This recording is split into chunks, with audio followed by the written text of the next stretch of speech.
Freedom of expression and opinion, transparency and access to information are prerequisites for democratic societies, where the rule of law applies and where everyone's human rights are respected.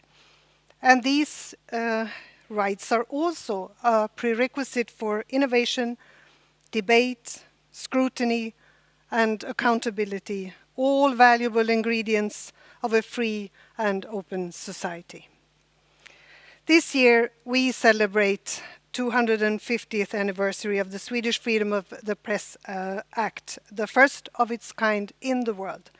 And the significance of Freedom of the Press Act cannot be overestimated. The Act abolished censorship of all printed publications and guaranteed public access to official documents and the right and opportunity to engage in political debate.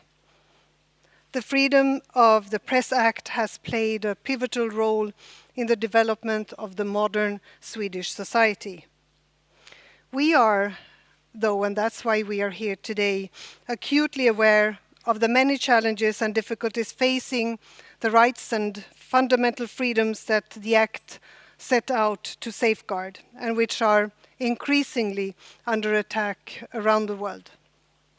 Today, in many places around the world, we see a repressive media climate where disinformation and propaganda go hand in hand with deteriorating security and working conditions for journalists. Confidence in the media is decreasing, and the space that human rights defenders and advocates of democracy have to work in is shrinking. At the same time, repressive laws targeting journalists are being adopted in many states. Being a journalist is often a dangerous profession to engage in, especially when trying to do so in the most risky of contexts. The risks and dangers to female journalists are often higher than those encountered by their male counterparts. Women face not only the implicit dangers of hostile environments, but of cultural and societal prejudice as well. As we face a worsening working environment for female journalists, it is as important as ever to defend the human rights and freedoms we sometimes take for granted. Our gathering here today, and a warm welcome to all of you, is a celebration of all journalists who refuse to be silenced, with a special focus on female journalists. Journalism is one of the professions that is most exposed to threats, and that is especially true for female journalists. They are intimidated and harassed, not only for being journalists, but also on grounds of their sex. From a global perspective, violence against women is one of the most prevalent human rights violations. Despite the amount of attention given to the issue, it is regrettably as common as ever. This constitutes not only a threat to women and qualitative journalism, but also a freedom to freedom of expression, equality, and democracy. We must never forget that democracy thrives when a plurality of voices are heard. Unfortunately, many voices are under attack.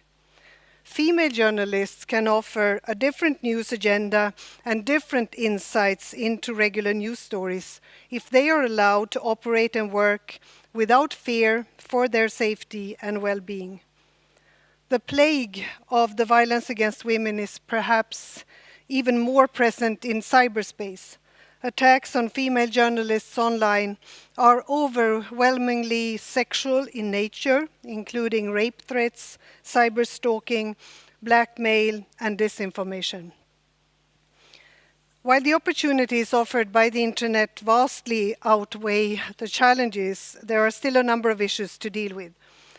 Technology has brought us many improvements, and we are dependent on the internet in all aspects of our lives. The internet has enabled easier and faster communication, as well as borderless connections between people, and the free flow of ideas and empowerment of individuals. But information technology has also blurred the line between private and public, professional and non-professional, and has been used to threaten and keep female journalists living in fear. The internet has put women in the line of fire to an even greater degree. Online harassment is more dangerous because of its ability to spread around the world, and because once it's online, it stays online.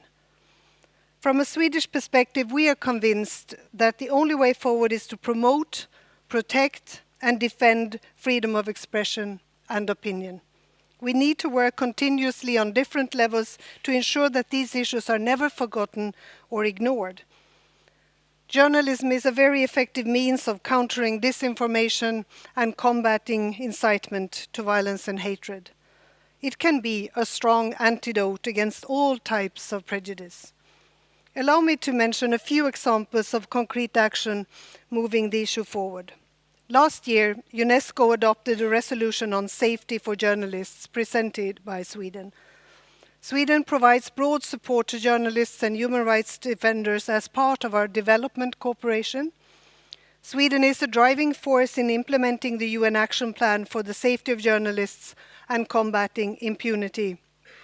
Safety of journalists is also a recurring feature in the UN Human Rights Council as well as the General Assembly. Through the Swedish Development Agency and the Swedish Institute, we help fund journalist training and provide support to independent media outlets and investigative journalism. On the occasion of the 250th anniversary of the Freedom of the Press Act and the Public Access to Information and Secrecy Act, the Swedish Ministry for Foreign Affairs has launched a communication campaign highlighting the benefits of freedom of expression and opinion and transparency. And I feel truly privileged to be in this room with all of you, and of course a special welcome to all the journalists that have come from all over the world to join us and share their stories and take part in this significant event.